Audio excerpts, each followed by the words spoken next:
How often do you use a chest press machine when you work out? Check out these tips to make sure this exercise is as effective as it can be for you. Welcome back to Trainer Tip Tuesday. All month long, we have been talking about tips for the chest press machine.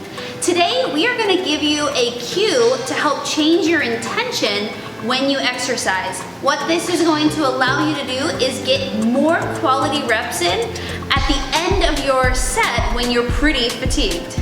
So one thing that happens when people start fatiguing with this is they start letting their form go and they start letting their technique go because they're so focused on trying to push the handles forward. They forget about their shoulder position, what's going on with their trunk. They're just thinking they gotta get forward at all costs. But remember, the goal of doing this exercise is to challenge your chest muscles. So you need to keep your form intact. That's of the utmost importance. One thing that can help you do that, especially as you fatigue, is instead of thinking hands going forward, actually think about trunk going back.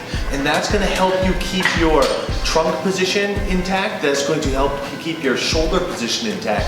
And it's actually gonna help you squeeze out the last few reps, even while you're fatiguing. So instead of thinking about pushing forward, think about having your trunk go back and then your hands come forward as a result of that. It's gonna feel weird at the start, but trust me, you get effective at implementing this and you'll be able to get more reps in even when you're fatiguing.